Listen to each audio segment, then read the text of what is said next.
Hello à tous, en direct de FarmSpot pour l'épisode numéro 59, épisode un peu particulier puisque ce seront les FarmSpot Awards 2021. On va passer en revue les meilleurs entrepreneurs, les meilleurs business, les meilleurs influenceurs intellectuels, les meilleurs tweets qu'on a vu passer cette année. Et c'est avec grande joie qu'on commence ça maintenant. Jedi en direct de Covidland et moi en direct de Venise.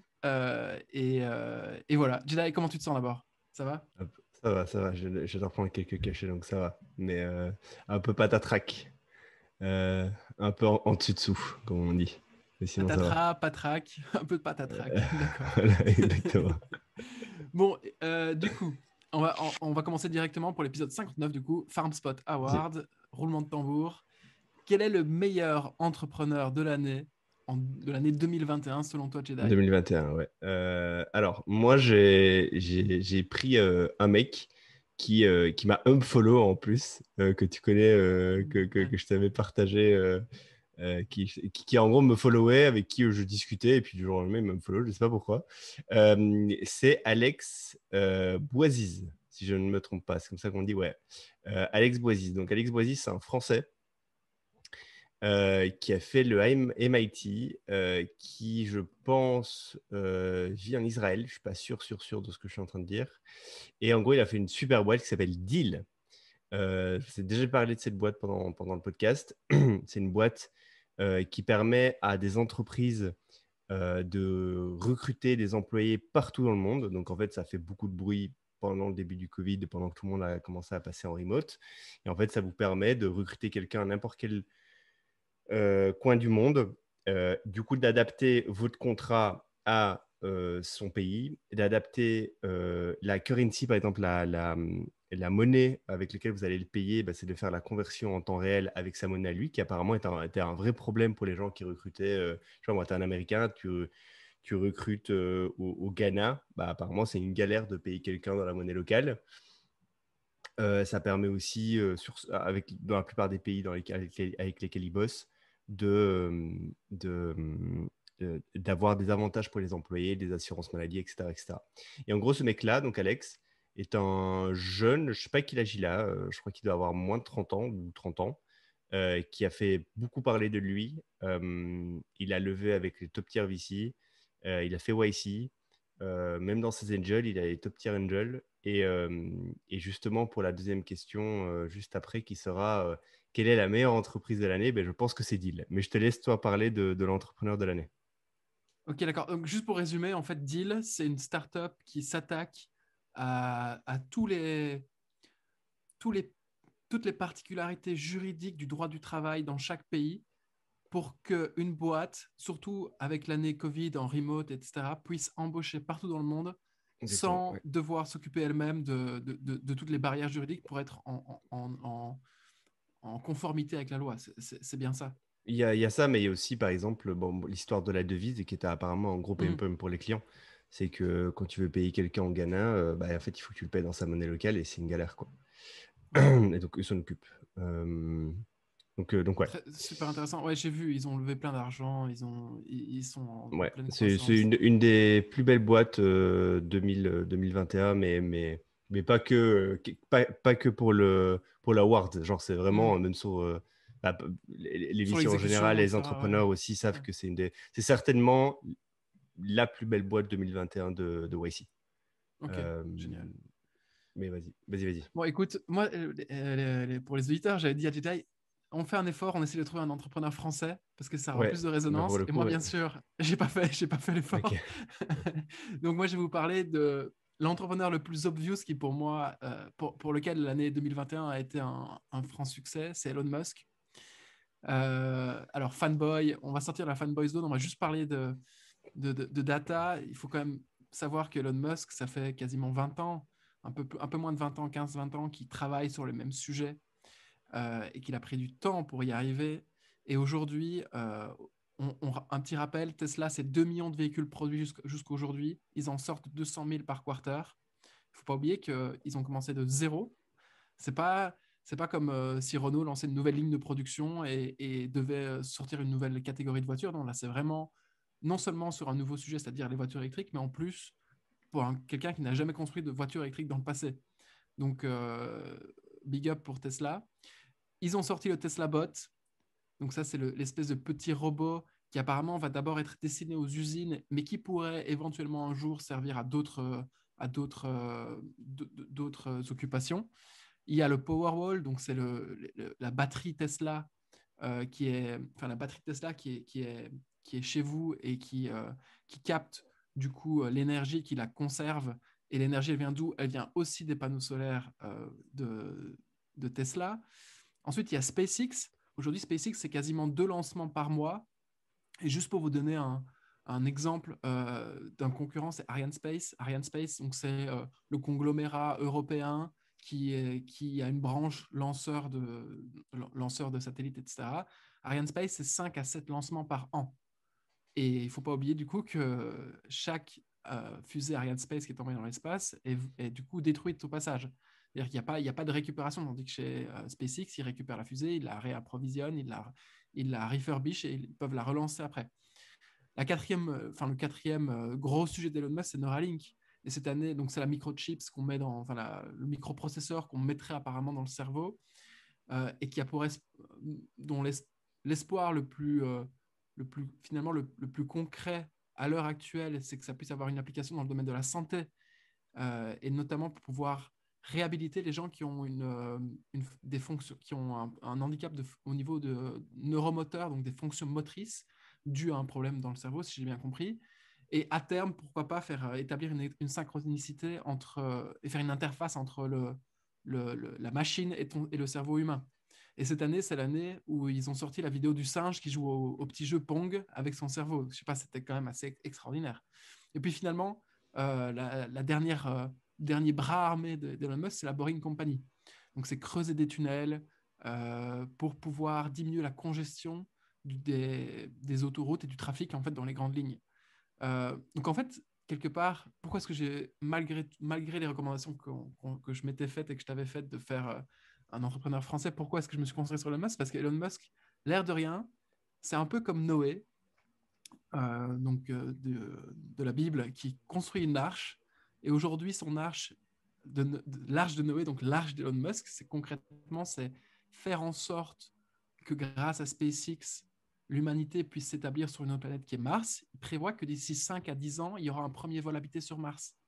Et, et dans sa tête, il veut absolument pouvoir approvisionner Mars avec tous les matériaux nécessaires pour que Mars puisse être autonome et qu'à tout moment, une civilisation martienne, donc composée d'humains sur Mars, puisse vivre en totale autonomie par rapport à la Terre, c'est-à-dire sans être réapprovisionné en quoi que ce soit par la Terre.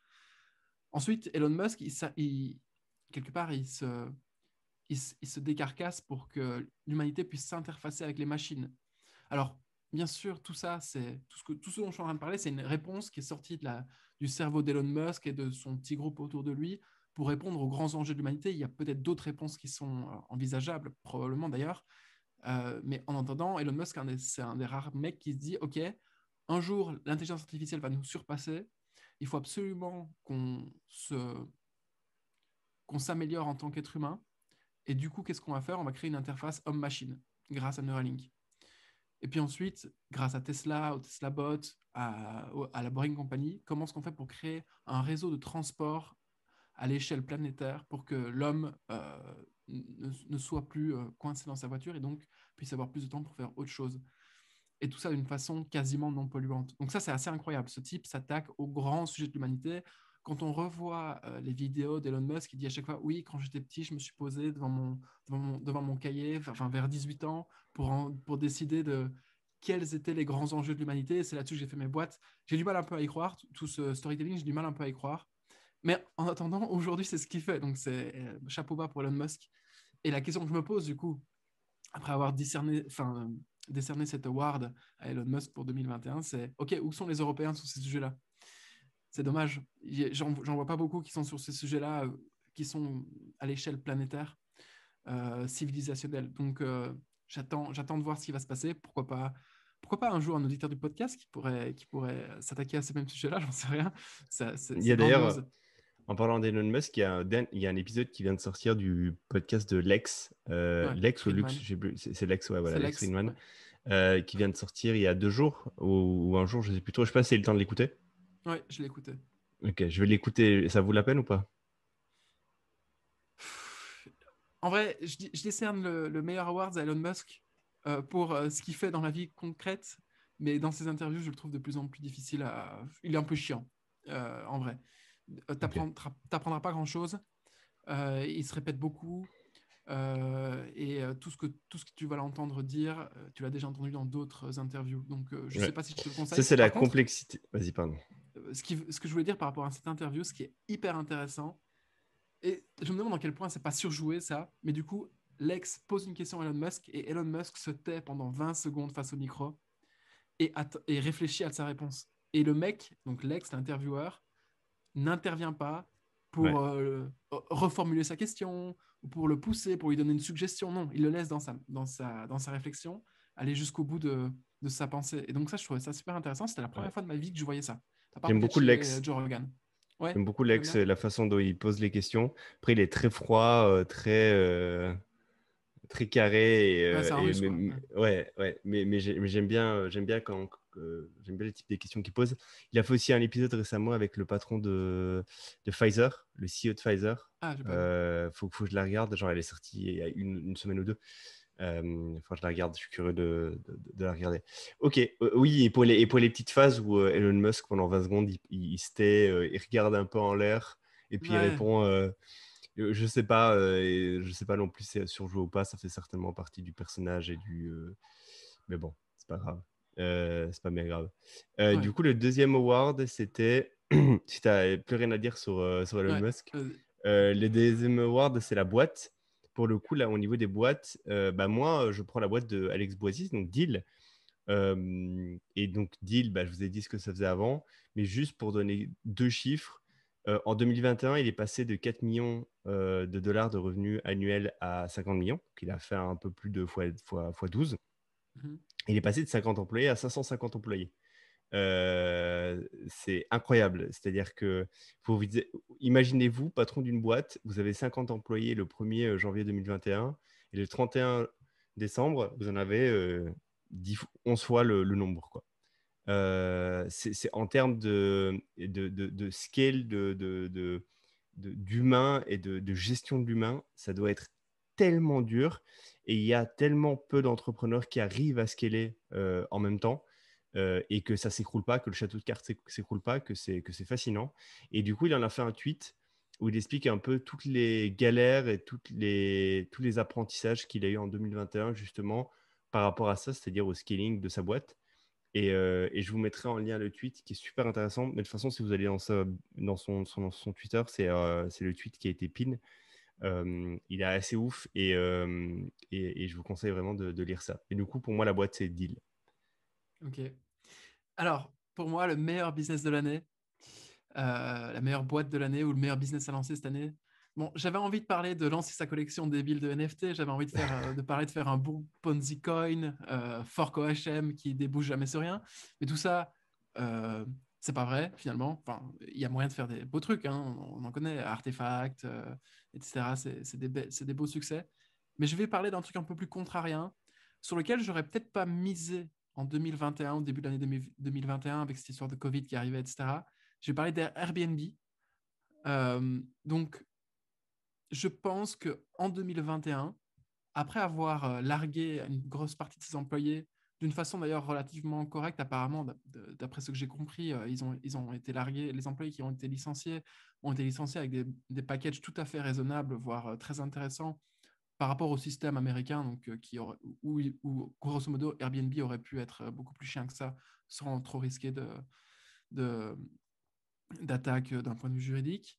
Je pense qu'en 2021, Airbnb s'est vraiment affirmé en tant que pierre angulaire pour la liberté de mouvement des digital natives. Donc les digital natives, c'est qui? C'est grosso modo les gens qui ont notre âge ou qui sont un peu plus vieux que nous ou jusqu'à 18 ans aujourd'hui. Enfin non, en fait, les digital natives, disons, majeurs, c'est ça, je vais préciser.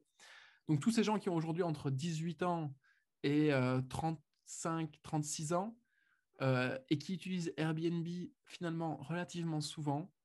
Airbnb, en 2021, c'est vraiment devenu la pierre angulaire qui garantit leur liberté de mouvement. Ils sont quand même restés ouverts tout le temps. Euh, Ils ont changé leur slogan de voyager comme un humain à chez vous partout dans le monde. Et je pense que c'est très évocateur euh, que Airbnb ait changé son slogan en 2021 sur ce sujet-là. Aujourd'hui, Airbnb, c'est 150 millions d'utilisateurs, c'est 7 millions de logements listés. Et rien que sur les 3 derniers quarters de 2021, on n'a pas encore les chiffres des derniers quarters, ils ont fait 5 milliards de revenus. Donc c'est vraiment hyper intéressant. Et je pense que Airbnb, pour tous les gens qui veulent des logements flexibles, surtout avec leur offre qu'ils ont sorti récemment de logements moyen terme, donc de plus d'un mois, qui est directement intégré sur le produit, je pense que ce genre de business a explosé en 2021 et va se confirmer pour les années à suivre. Et ça va être très intéressant à suivre. Il faut savoir aussi qu'ils ont fait leur IPO en décembre 2020. Donc, tout s'est pas très bien enchaîné pour eux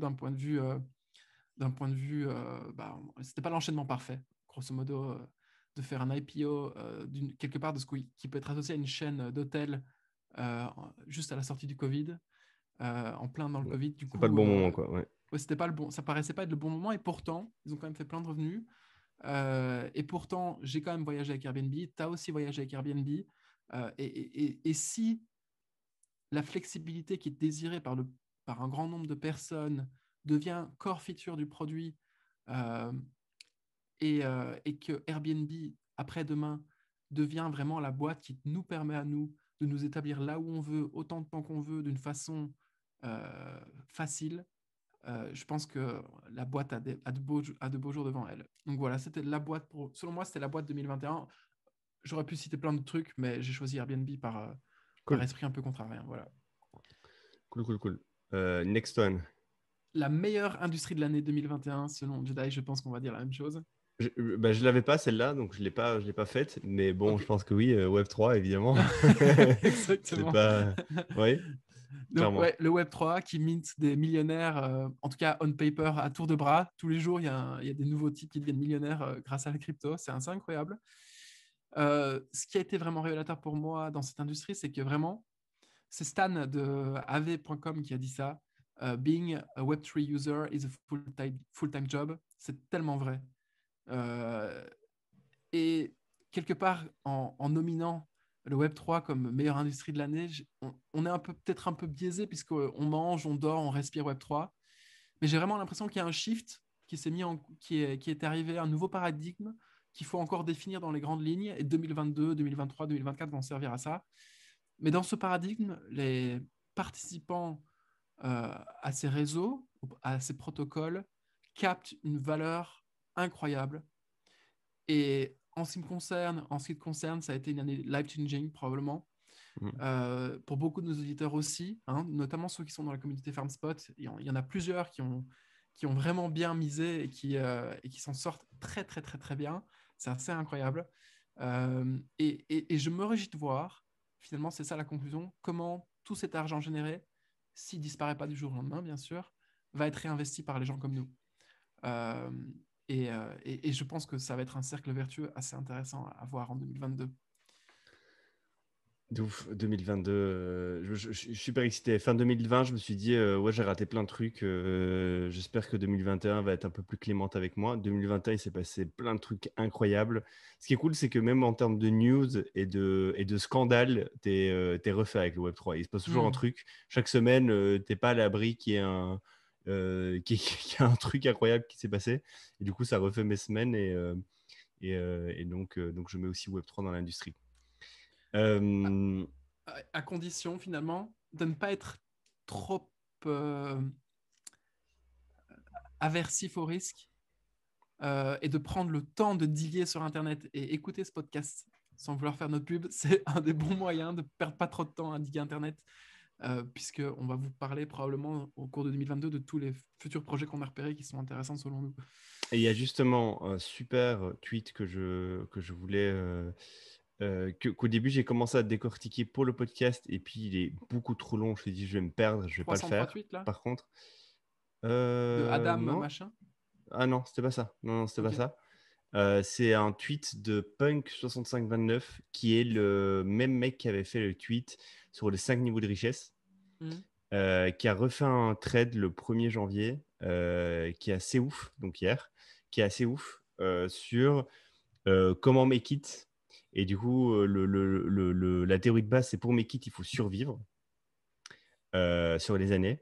Et pour survivre dans les années, il y a 3 questions à se poser. Est-ce que déjà tu dois investir? Combien tu dois investir? Et dans quoi tu dois investir?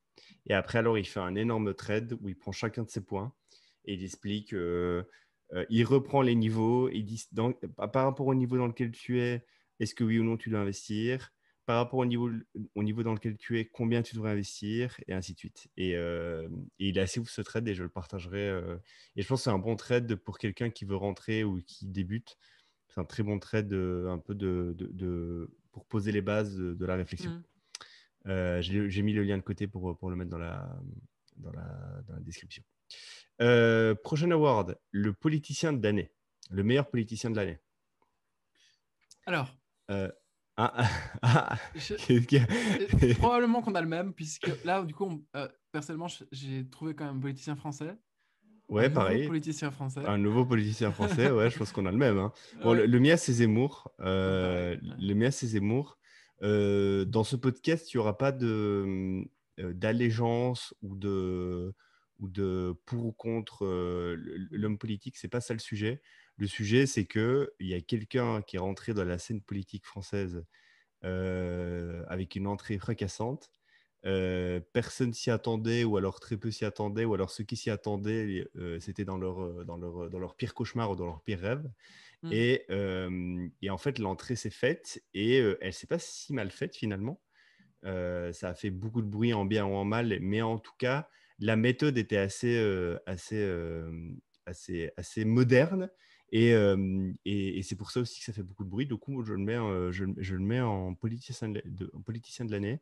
Euh, et déjà parce que c'est pas un homme politique de base, c'est un journaliste, euh, essayiste aussi, je pense, et surtout chroniqueur. Et en fait, il a ce truc qu'il utilise comme argument, c'est le fait qu'il ne fait pas de la politique politicienne, machin, machin, machin. Mhm. Bon, ça fait partie aussi du jeu, ça fait aussi de la politique politicienne de dire ça.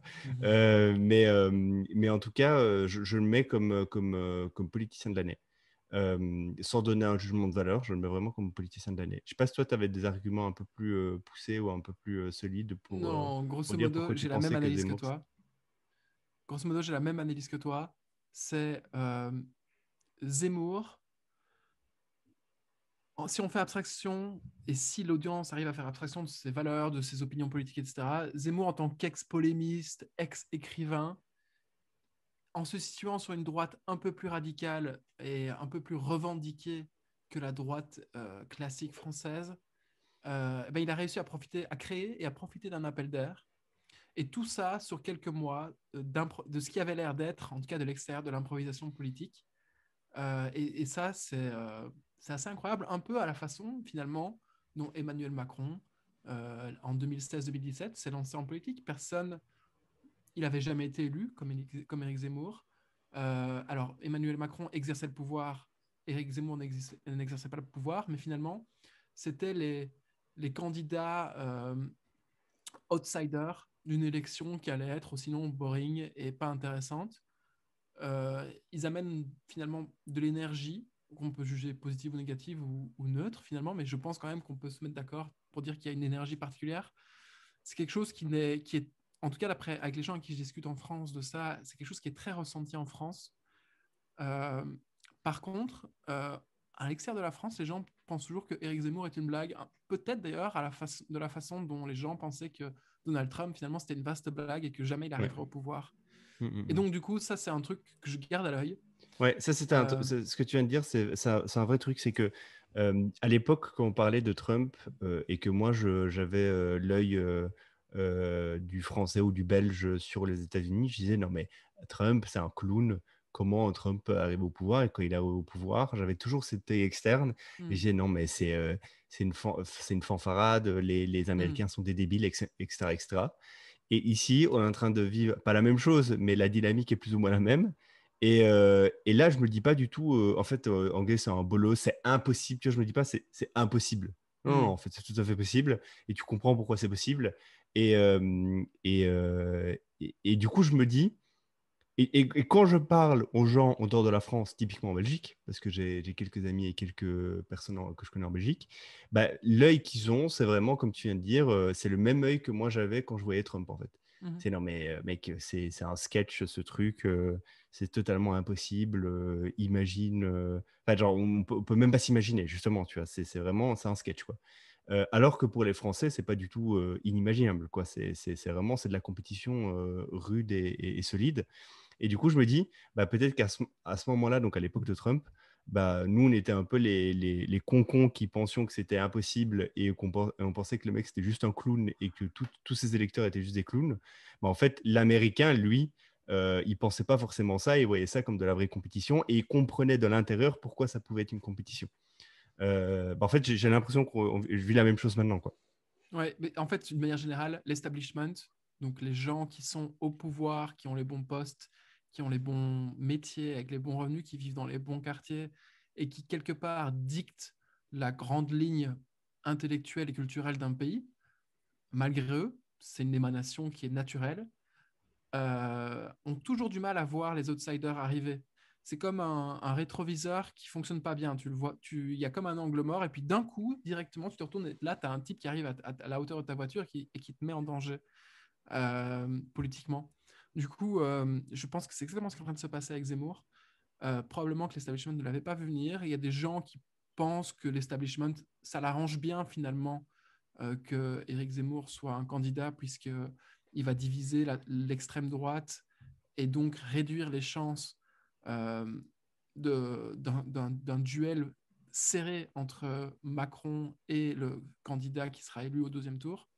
Du coup, intéressant. J'aimerais bien prendre des paris. D'ailleurs, j'imagine un peu comme Trump à l'époque, il y avait des paris, notamment sur la Ouais. blockchain, pour parier si Trump ou pas allait arriver président. J'imagine qu'il y a des gens qui ont fait de l'argent en pariant ça, d'autres qui en ont perdu aussi. Peut-être qu'il y aura la même chose sur Zemmour, même si c'est à moindre échelle et que c'est moins important. Alors, le prochain truc, tu m'as mis Euh, plusieurs choses. Tu as mis livre, émission. Oui, voilà. Moi, Quel est j'ai le... rajouté reportage, film de Voilà. l'année. J'ai rajouté plein de petits trucs. Et, et toi, tu allais me dire quel média, c'est ça? Ouais, en gros, c'est quel média, quel médium a été Ok, moi, le c'est pas comme meilleur de ça que je l'ai l'année. interprété à la base. C'est pas comme ça que je l'avais Vas-y. interprété. Donc, je te le dis. Moi, en fait, j'ai vraiment fait une liste des séries que j'ai kiffées, des Ouais, vas-y, c'est reportages que bien, j'ai c'est très kiffés. bien. Ok, bon. Dans les séries, alors, j'ai regardé plusieurs séries cette année et il y en a plusieurs que j'ai vraiment bien aimées. Il y en a une que j'ai regardée entre les 2 années qui sont passées qui s'appelle Outlander. Hmm, Vous irez regarder ce je que connais c'est. pas. C'est très cucu, très entrepreneurial. J'ai adoré. Vous irez regarder ce que c'est. En gros, je vous la fais très rapide. C'est une femme écossaise, je pense, qui se retrouve près de pierres magiques en Écosse. Donc, c'est dans les temps modernes. Et elle se trouve téléportée à l'époque, je ne sais plus en quelle année, avec des révolutionnaires écossais. Hmm. Et elle tombe amoureuse d'un révolutionnaire. Et en fait, la série, c'est plusieurs saisons comme ça, où bah, en fait, elle doit s'accoutumer à leur époque et à leurs coutumes et à leur habitude. Et en fait, elle devient une sauvageonne révolutionnaire. Et en fait, pendant plusieurs fois, elle fait des allers-retours entre temps présent, enfin, entre passé et présent. Et à un moment donné, elle ramène même sa fille. Et je vous spoil pas tout le truc. Mais c'était très cucu, mais j'ai bien aimé. Enfin, honnêtement, c'était super bien réalisé. Je sais pas c'est quoi le budget pour cette série, mais il doit y avoir un putain de budget. Les acteurs sont super bons. Et il y a une vraie fanbase hardcore parce que les acteurs, c'est typiquement le genre de série qui a tellement cartonné où les acteurs font le tour du monde ensemble pour aller à des conventions. Il y a des gens qui sont ultra méga fans, qui ont des posters partout. Enfin, c'est un vrai truc, quoi. Euh, Deux autres séries, après j'arrête. Gang of London. L'acteur Hmm. principal de Gang of London, c'est le mec c'est un des petits frères dans Peaky Blinders. Et super série sur un des plus grands gangs londoniens. dans des temps modernes qui se retrouvent avec des problèmes de famille, des trahisons, etc. Super série, vraiment, j'ai grave kiffé. Et la dernière dont je vais vous parler, c'est Taboo, Taboo. Je sais pas si tu l'as regardé, toi. C'est avec Non. Tom Hardy. J'adore cet acteur, Tom Hardy. Et pareil, en fait, je vous laisserai regarder, mais en gros, c'est Tom Hardy qui qui s'occupait de navires qui transportaient des esclaves noirs de l'Afrique vers les États-Unis. Et un des navires pour lesquels il s'occupait, sur lequel il était dessus, a fait naufrage. Il en a été traumatisé et il se retrouve à revenir dans sa ville natale où il est détesté. Mais par contre, il a quelque chose à sa possession, pardon. C'est que son père avait la propriété d'une des seules terres anglaises que détenait à ce moment-là, du coup, son père qui était anglais, qui était une des seules terres anglaises aux États-Unis. Et en fait, c'était une terre stratégique pour la guerre. Et du coup, le gouvernement anglais veut absolument lui reprendre cet héritage qu'il a eu de son père qui est décédé. Et lui, en fait, en ayant vécu la traite négrière et un peu la vie aux États-Unis à ce moment-là, va tout faire pour en empêcher le gouvernement. Et le mec est hyper hardcore. En gros, il joue, c'est comme Tom Hardy, quoi. Tom Hardy, il joue toujours les bonhommes ultra méga hardcore. C'est pour ça que je l'aime bien. Et dernier truc, donc c'est pas une série, c'est une série que j'aimerais regarder, tout le monde m'en parle, c'est Succession. Tout le monde est en train de me parler de cette série parce que la saison 2 vient de sortir. C'est une série de business moderne d'un family business. Apparemment, c'est un family business à l'anglaise qui tourne plutôt mal. Et du coup, les enfants du père qui devient fou essaient de reprendre le business. Et ça part totalement en couille. Ça s'appelle Succession. Et il y a plein de gens que je connais qui sont très business qui m'ont dit cette série, c'est vraiment genre, ça aurait pu vraiment se passer, quoi. Hmm. C'est toutes les emmerdes qui peuvent t'arriver dans un business familial avec la plus grande exagération possible, mais c'est du vrai, quoi. Et puis un reportage, parce que moi, du coup, j'ai listé les trucs, quoi. Dernier truc, Vas-y, vas-y. super reportage que j'ai regardé, que je vous conseille vraiment, c'est Le Petit Grégory. Donc, en fait, Ah, c'est un documentaire sur Netflix sur toute l'histoire du Petit Grégory, de A à Z, avec des témoignages actuels de personnes de l'époque. C'est super bien réalisé. Vraiment, l'intrigue, moi j'ai grave kiffé, l'intrigue est super bien ficelée. Les personnes interviewées jouent vraiment le jeu la bande sonore est hyper captivante. Et en fait, tu te rends compte comment dans une enquête, en fait, ça va de gauche à droite, gauche à droite, gauche à droite. Et au final, bah, tu sais pas en fait, tu vois. Mais en fait, tu sais pas, même en ayant toutes les preuves devant toi, bah, tu sais pas. Et en fait, tu te rends compte comment c'est complexe de trouver le coupable d'un drame comme le petit Grégory. Et j'ai oublié de le noter, mais je rajouterai à ce reportage, et puis j'arrête avec ça, le reportage sur enfin, c'est un documentaire sur, comment il s'appelle Dominique Strauss-Kahn. hmm. Tu l'as vu celui-là ou pas?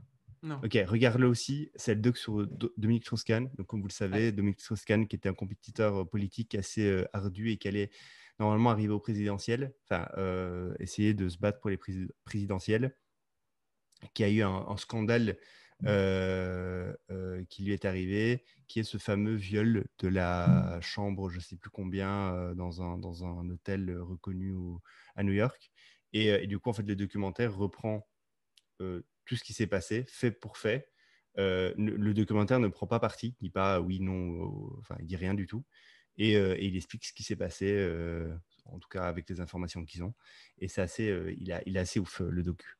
Je pense que, juste petite avis personnel, je pense juste que surtout ce dont on s'est rendu compte, c'était que c'était un mec qui aime juste le cul, il aime la baise, extrêmement pervers, et ça faisait une mauvaise image pour la politique. Mais vous irez regarder ce documentaire qui est assez ouf. Du coup, voilà. C'est comme ça que je l'ai fait Est-ce le... qu'on voit Dodo la face au mur dans le documentaire? Non, non. Tu vois qui Non. c'est? Oui, oui, oui, oui, Il oui. est incroyable. Lui, pour le coup, c'est vraiment aussi un personnage, hein. Oui, oui, non, clairement, Un clairement. Belge d'ailleurs. D'ailleurs, D'ailleurs. du coup, voilà. Et alors, si tu veux que tu fasses le podcast de l'année, peut-être, comme ça, c'est fait. C'est Vas-y, dans les vas-y, médias. vas-y. Podcast de l'année. Je voulais en mettre plusieurs, mais je vais vous en mettre, ouais, je vais vous en mettre deux. Bon, le podcast avec qui devient de temps en temps un peu chiant. Je sais pas ce que tu en penses, c'est All In Podcast. Mhm, De temps en temps, d'accord. ça devient un peu relou, voilà quoi. Quand tu parles de politique, Euh, Covid, ouais, c'est chiant. ouais, c'est All In Podcast. Certainement comme nous, là, quand on a parlé de politique, il y en a des qui doivent se dire, Ouais, oh, non, mais les mais gars, eux, c'est parlez à business, longueur s'il vous plaît. d'épisode, quoi. À Ouais. longueur d'épisode. Et par contre, un super podcast hyper compliqué, enfin, je le trouve moins compliqué à tenir sous la longueur, c'est le podcast de Naval. Depuis un an, en gros, il a pris une tournure science et science de la connaissance et sujets liés à l'infini, au knowledge, surtout, ce genre de choses. Et du coup, il a fait toujours sur son podcast, si vous tapez Naval sur Spotify, c'est toujours sur son podcast. C'est qu'il n'y a pas un nom différent, c'est le podcast Naval. Il fait un podcast avec Brett Hall sur un bouquin qui est Beginning of Infinity. On en a déjà parlé dans le podcast Mhm. ici. Et il y a quelques jours, il y a la partie 2 du podcast. Donc, en gros, ce qu'il a fait, c'est qu'il prend des concepts très, très, très petits. Et ça, par contre, c'est super malade de sa part. Donc, en gros, sa stratégie depuis le début de son podcast, donc depuis maintenant un peu plus de 2 ans, c'est de prendre tous les concepts dont il a envie de vous parler et de les découper en mini concepts de 2 minutes max, 2-3 minutes max. Et du coup, c'est des micro-capsules de 2 minutes, 2-3 minutes max qui, à elles toutes seules, se suffisent. C'est-à-dire, il t'explique un mini-concept en 2 minutes, puis un mini-concept en 2 minutes. Et après, ce qu'il fait, c'est qu'il fait des énormes condensés. Donc là, il y a un énorme condensé qui est sorti il y a 2 jours, où là, c'est 1 heure de podcast. Et en fait, ce qu'il fait, c'est qu'il prend tous les concepts et il les rassemble. Et en fait, c'est une longue discussion d'1 heure avec Brett Hall en l'occurrence. Et c'est super complexe à écouter. C'est dur. C'est pas le genre de truc que tu peux faire en faisant ta vaisselle, quoi. C'est genre, t'es devant ton truc et tu prends note parce que c'est vraiment compliqué. Mais moi, j'adore et j'ai regardé enfin, j'ai écouté toute la partie 2 et je grave kiffé. C'était tout pour moi. Écoute, moi, du coup, dans les séries, là, j'improvise pour le coup parce que je vais parler que d'un livre qui a changé ma vision du monde en 2021. Mais avant d'aborder ce sujet-là, je vais te parler de juste une ou deux séries que j'ai commencé. Il y en a une qui s'appelle Billion, je ne sais pas si tu l'as déjà vue. Non, on en a parlé aussi. C'est l'histoire en gros d'un hedge fund aux États-Unis qui est en concurrence et qui est du coup en confrontation avec le parquet judiciaire euh, Ok. à Washington.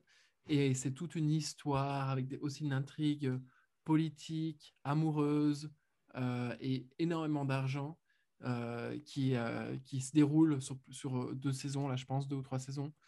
Je suis au début de la 2e saison, j'ai bien kiffé. Donc ça, c'est juste la série qui me vient en tête parce que tu m'as parlé de série, j'avais pas du tout pensé à parler de série. Du coup, je vais juste vite fait parler du livre de l'année selon moi. Alors, accessoirement, c'est un livre qui a été écrit dans les années 90, pardon. Donc, c'est pas un livre qui est sorti en 2021, mais c'est un livre que moi j'ai lu en 2021 qui s'appelle The Sovereign Individual, donc l'individu souverain.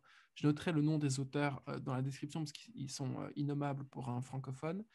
Et c'est des auteurs finalement qui sont des auteurs qui sont omniscients puisque ils ont conçu avant tout le monde, euh, en tout cas avant le grand public, avant les gens techniques, pas les crypto-punks, bah si en fait avant même que les crypto-punks pensent à cela, l'existence d'une monnaie électronique basée et native d'Internet. Euh, et du coup, tout le livre, c'est quel est le contexte historique de l'apparition d'Internet, des technologies y afférentes, et comment et pourquoi les individus qui participent à Internet vont, au fur et à mesure du temps, recouvrer des pans très importants de leur souveraineté euh, face aux détenteurs historiques de la souveraineté, qui sont les États, en fait, les États souverains, comme on dit. Et notamment en organisant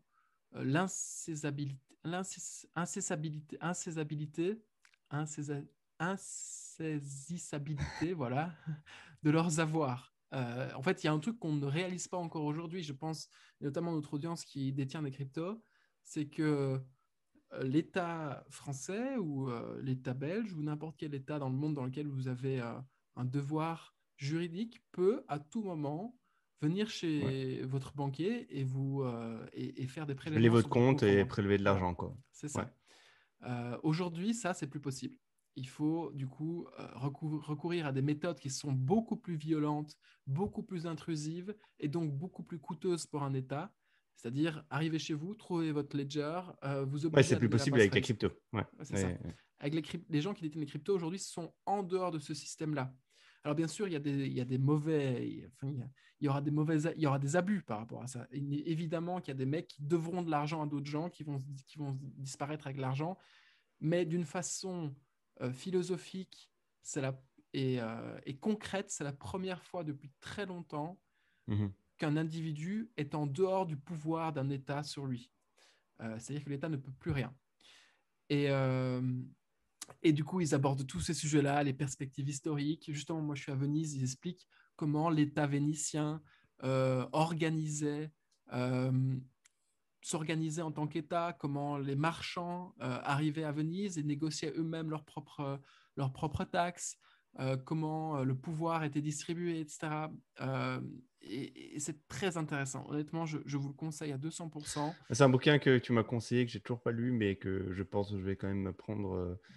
Je vais quand même me prendre. Là, j'ai eu comme dernier bouquin, j'ai eu le Almanach de Naval Ravikant Mhm, et, mhm. Fooled by Randomness de Nassim Nassim Taleb, Taleb, ok. que je vais essayer de lire au plus vite parce que j'adore Nassim Taleb. Et du coup, justement, peut-être que tu veux parler des influenceurs de l'année ou des intellectuels de l'année. Je ne sais pas si tu as terminé avec les médias, mais Si, vas-y, si, vas-y, j'ai vas-y. terminé. Ok, ok, ok. Terminé. Alors, selon moi, l'investisseur de l'année, j'avais envie de faire un petit clin d'œil et dire, oui, c'est Ah moi, oui, non, le meilleur investisseur de il l'année. y a l'investisseur de l'année d'abord. Oui, c'est vrai, c'est vrai. C'est l'investisseur de Oui, l'année. oui, oui, investisseur, pardon. Ouais. Du Non, coup, non, le vas-y. meilleur investisseur de l'année, j'avais envie de faire un petit clin d'œil, une petite blague, et dire que c'était moi et pourquoi c'était, enfin, moi, toi. En fait, c'est ça que je veux dire. Fondamentalement, les meilleurs investisseurs de l'année, c'est les gens comme toi, comme moi, qui sont rentrés dans la crypto il y a quelques années, qui ont pris des risques et que ces risques, jusqu'à aujourd'hui, hein, c'est-à-dire dimanche 18h 2 janvier, ça a payé ces risques-là. Et ça, c'est très, très, très, très, très cool. Et je pense qu'on a appris énormément en un an. C'est incroyable la learning curve que j'ai eue De ouf. personnellement. Et pas que, c'est ça qui est intéressant. Je sais pas, après, désolé, je vais te couper, mais après, tu me diras si c'est ça Mhm. c'est ça la pensée que tu avais. C'est que l'apprentissage, il n'est pas que, comment dire, c'est pas Il n'est que pas que web analytique. trois. Ouais, Ouais, c'est ça. il n'est pas que Web3, il n'est pas que analytique. C'est pas genre Mhm. j'ai appris les chiffres, j'ai appris un chart, parce que la vérité, c'est que je sais toujours pas lire un chart. Mhm. Je sais toujours pas voir un graphique, je sais toujours pas le lire. Et j'ai pas appris énormément de choses de plus que ce que je connaissais déjà de ce qu'était l'offre et la demande et les principes de base Mhm. financiers. Par contre, à analyser un projet, discuter avec des gens, aller à l'information le plus vite possible, trouver la meilleure source d'information, comment me faire des amis sur Internet encore mieux qu'avant. Vraiment, il y a des choses que j'ai appris que, en fait, j'aurais pas pu m'imaginer que c'était des choses que j'allais apprendre en allant full-time dans la crypto. 100% d'accord avec toi. Et je rajouterais même une dernière brique, et je pense qu'elle va devenir de plus en plus importante en 2022-2023, si ça continue sur la même tendance. Euh, c'est en fait l'apprentissage de la gestion patrimoniale. Mm. Bêtement, c'était un non-sujet pour moi il y a 2 ans. C'est toujours pas un vrai sujet en vrai, hein, parce qu'en vrai, euh, je suis sûr que si toi et moi on montrait notre situation patrimoniale à n'importe quel gestionnaire, le gars, ses yeux sortiraient de leurs orbites et il se dirait mais vous êtes complètement con, complètement fou, arrêtez vos conneries, etc. etc. Mais au-delà de ça, ça va devenir un sujet et apprendre à gérer des sommes qui sont inévitablement tout simplement par l'effet boule de neige de plus en plus conséquente, c'est un super, super apprentissage. Ça n'a pas de prix, en fait. Et ce qu'on aurait dû gérer vers nos 50, 60 ans, peut-être, en suivant un parcours traditionnel, successful mais traditionnel, sans prendre trop de risques, ben on va être obligé de l'apprendre maintenant dans les 2-3 prochaines années. Et ça n'a pas de valeur. Et donc ça, je suis ultra reconnaissant. Et au-delà du clin d'œil que je voulais faire sur notre situation à nous et aux auditeurs qui nous écoutent ou ceux qui sont dans la communauté Spot qui savent de quoi on parle, j'avais envie de parler de Bezos et Musk qui ont quand même unloadé tout leur stock, enfin une grosse partie de leur stock en masse. Ils ont tous les deux vendu pour 10 milliards de dollars chacun au cours des derniers mois. Il y a Nadella de Microsoft qui a vendu pour 285 millions de dollars. Donc ces gens-là, peut-être que c'est aussi des très bons investisseurs. Et s'ils unload maintenant, offload plutôt leur stock, c'est quelque chose qui est en train de se passer. Ils ont besoin de cash. Le cash, ils veulent réinvestir le cash quelque part ou avoir de cash à disposition pour acheter des assets moins chers. Intéressant de voir ce qui va se passer dans les prochains mois. Et peut-être que juste avant, sur le clin d'œil, on a fait les malins ou j'ai fait le malin et qu'on va se prendre une énorme gifle. J'en sais rien. Ça finira par arriver. Mais en tout cas, ces gens-là ont l'air de prévoir quelque chose que je ne comprends pas. Du coup, voilà, c'était ça mes vrais deux meilleurs investisseurs. C'est les mecs. Et il faut savoir aussi que du coup, les CEO des plus grandes boîtes ont offloadé 69 milliards de dollars en 2021. Donc, c'est quand même pas rien. Voilà. Ouais, et justement, dans Lean Podcast, ils en parlent souvent. C'est très drôle Mm. parce que tu as Chamat qui est en mode. Qui gueule sur Attention. les autres en Ouais. disant regardez, les plus riches de ce monde prennent du cash. Vous êtes vraiment débiles pour pas prendre des cash. Soit vous êtes plus malin qu'eux, soit vous êtes vraiment débiles, quoi. Mm. Ouais. Dans les meilleurs intellectuels de l'année, le T'avais meilleur pas pour moi, c'est. d'investisseur, toi? Ah si, pardon, ça. Meilleur Ouais. investisseur, je pense Tiger. J'en ai parlé dans un épisode. Je vous ai fait tout Ok. un épisode sur Tiger Global. Faut savoir que là, du coup, en 2021, ils ont fait 329 investissements. Énorme. Presque un investissement par jour. Et en fait, je pense que ils sont en train de tout déchirer dans le monde du venture et je les trouve fascinants. Après, il y a aussi les investisseurs Web3. Mm. Et je pense qu'il doit y avoir des investisseurs Web3 actuellement qui sont en train d'outperformer plein de fonds, mais c'est juste qu'on n'a pas les stats et on n'a pas les chiffres. Mm. Donc, il doit y avoir certainement des très bons fonds d'investissement Web3 qui sont en train de faire des deals de malades. Mais dans ceux qu'on connaît et dont les chiffres sont publics, pardon, Tiger est mon investisseur de l'année. Dans les intellectuels de l'année, j'en ai mis deux. On va avoir les mêmes aussi. Et tu vas voir. Enfin, Donc, dans les meilleurs, il y a Balaji. bien sûr. Il y a Balaji. Et dans deuxième meilleur et aussi pire, je mettrais Nassim Taleb. Mm. Meilleur parce que il a fait des tweets assez insightful, super méga intéressants sur le Covid et sur d'autres sujets. Mais le pire, parce que j'ai l'impression qu'il devient anti-crypto et je me dis juste, putain, c'est dommage quoi. Genre, c'est un génie, mais j'ai pas trop envie que ça devienne un boomer anti-crypto parce que ça me fait un peu de la peine, quoi. Mais donc, je le Ouais. mets dans le meilleur, mais je le mets aussi peut-être dans le pire. Enfin, tu vois, je le mets dans une balance. C'est-à-dire que ça reste un intellectuel de renom sur lequel on ne peut pas cracher. Par contre, sur le sujet crypto, il a vraiment il est ultra bearish et presque anti-crypto, j'ai envie de dire. C'est difficile. Ça, j'ai vu les mêmes tweets que toi passer, j'ai vu le même FUD passer. Donc FUD, je sais même pas c'est l'abréviation de quoi, mais en gros, c'est vouloir du beer market. Euh, c'est difficile pour moi d'oublier le fait que je suis très incentivé et très biaisé sur le succès du Web3. Donc, c'est-à-dire que, étant donné que j'ai la majorité de mon patrimoine qui est dans le Web3, bien sûr que oui, ça me fait chier dès qu'il y a un connard qui vient cracher dans la soupe. Et du coup, je me méfie de moi-même sur ces sujets-là, dans le sens où, finalement, soit c'est un boomer, soit il a raison, ou bien alors il y a une espèce de juste milieu entre les deux. Mais je peux pas le cancel Ouais, sur non, ce non, clairement pas. sujet-là, parce que finalement, je suis quasiment sûr qu'il a passé plus de temps à étudier des trucs que moi sur le Web3, ou en tout cas qu'il a plus d'insights sur les marchés financiers, Mais etc. déjà, surtout Du coup, le je me sujet du méfie. risque tout court, il y a Hmm. quand même un peu plus, Ouais. Oui, oui, c'est un sûr. peu plus, C'est sûr. un peu plus de Oui. caboche que nous, quoi. Donc, en tout cas, sur le sujet du risque, il maîtrise son sujet. Après, quoi. Hmm. Ce qui est marrant, c'est qu'il avait quand même. Enfin, du coup, il a quand même fait tout un passage. Il n'a pas été d'office enfin, il n'a pas été d'office un bir et enfin, dubitatif par rapport à la crypto, puisqu'il a quand même contresigné la préface du livre qui s'appelle The Bitcoin Standard, qui est sorti il y a quelques années. Je ne me rappelle plus du nom du mec qui l'a écrit.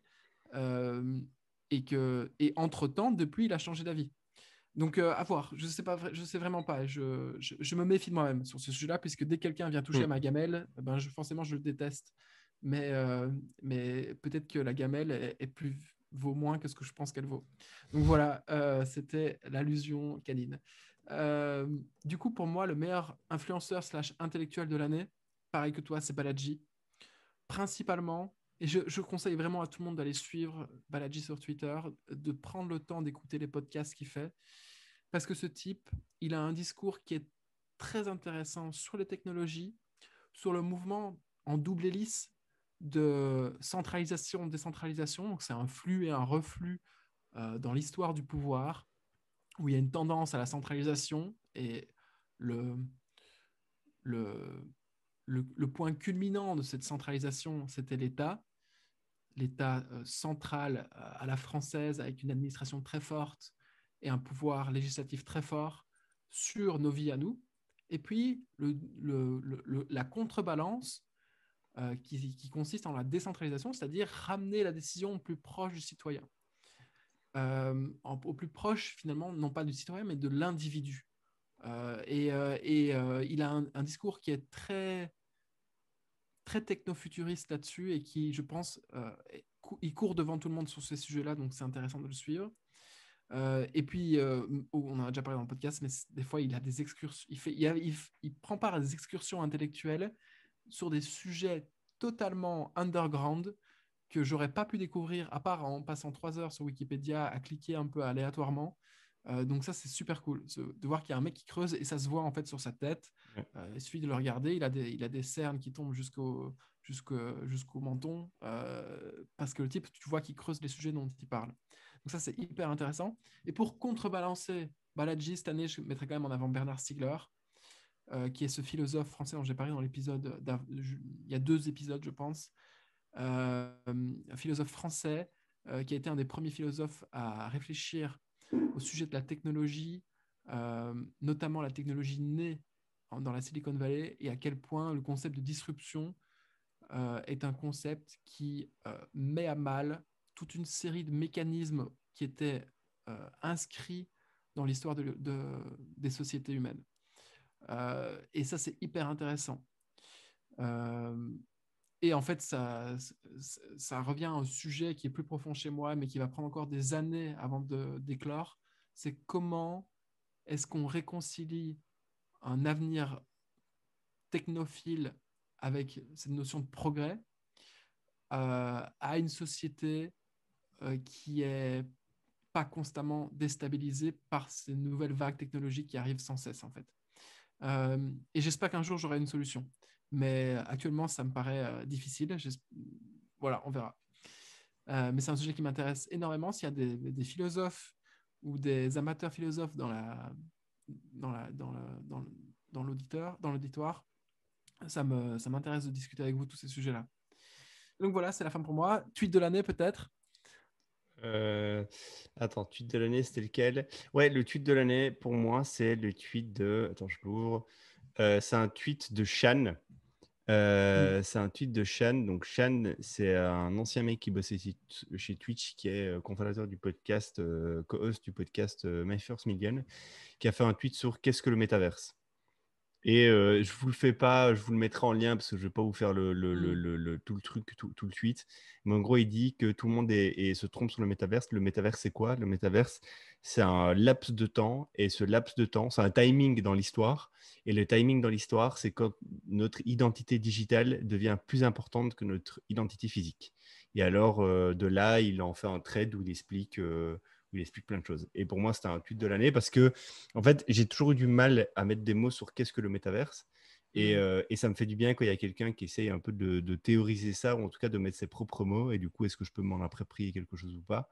Et alors là, en l'occurrence, pour moi, c'est un bon trade qui prend le sujet en main et du coup, il donne son avis là-dessus. Et on est d'accord, on n'est pas d'accord, c'est pas ça le sujet. En tout cas, ça nous donne matière à réfléchir. Et j'aime bien ce truc de dire que le métaverse, c'est un laps de temps dans l'histoire et ce laps de temps, c'est le laps de temps où notre identité digitale est plus importante que notre identité physique. Ok, Euh, ben, je suis tout à fait d'accord. Génial. Je veux bien que tu me l'envoies, ce tweet. Je me ouais, rappelle l'avoir vu passer, mais on le mettra dans la description, comme ça tout le monde l'aura. ouais, Pour moi, le tweet de l'année, on a tous vu le Loup de Wall Street, on a tous vu cette scène de fin du film où Leonardo DiCaprio, donc le Loup de Wall Street, tend un stylo à quelqu'un dans ouais. son auditoire et qui lui dit Vends-moi ce stylo. Et le tweet de l'année, c'est un mème, selon moi en tout cas. Mm. Enfin, du coup, c'est le meilleur tweet de l'année, mais c'est aussi le meilleur mème de l'année, selon moi. C'est Leonardo DiCaprio qui tend le stylo, qui dit Vends-moi ce stylo. Et la personne de l'auditeur, enfin la personne de l'auditoire qui répond C'est un NFT. Et voilà. Je l'avais vu, c'était pendant août, je pense, où les NFT étaient, ça montait, c'était en Ouais. flèche et tout le monde achetait des NFT à tout bout de champ. Et ouais, je l'avais vu passer ce même, il était bien drôle. On le mettra aussi, si tu l'as, Ouais. je sais pas si tu l'as, mais Oui, si je tu l'as, l'ai, on le je l'ai, je l'ai. mettra, tu le mettras. Cool, j'ai pas d'autres. Bah, c'était tout, non? Ouais, c'est la Euh, fin. euh, C'était tout, c'était tout. Et est-ce qu'on fait, on en parlera en privé, mais est-ce qu'on fait bientôt un épisode live? Ce serait bien. Ouais, ce serait bien. Cool. Donc en gros, pour vous donner une idée, on s'était dit qu'on ferait bien un épisode où en fait on sera en live et on viendra avec quelques sujets, mais surtout vous dans l'audience, vous pourrez nous poser des questions et nous proposer des sujets ou juste nous poser des questions par rapport à nous et en fait on fera juste une session live avec vous. Ça peut être cool. Mhm. 100%. Cool. Tu restes à Venise jusqu'à quand? Je retourne à Paris le lundi, donc demain.